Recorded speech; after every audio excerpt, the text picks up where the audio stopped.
আসসালামু আলাইকুম, কেমন আছেন সবাই? সূরা বাকারা 245 নং আয়াতের অর্থ পড়ছে, গুরুত্বপূর্ণ তথ্য, সাথেই থাকুন।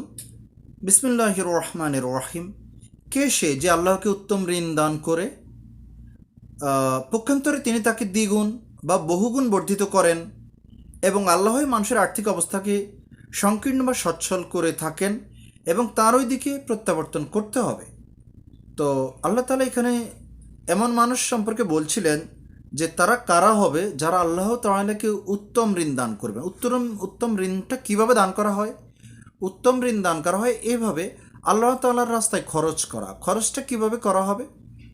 দুস্থ গরিবদেরকে সাহায্য করা, দান করা, এবং আল্লাহর পথে জিহাদে অর্থ ব্যয় করা, কোনো রকম কৃপণতা ছাড়া।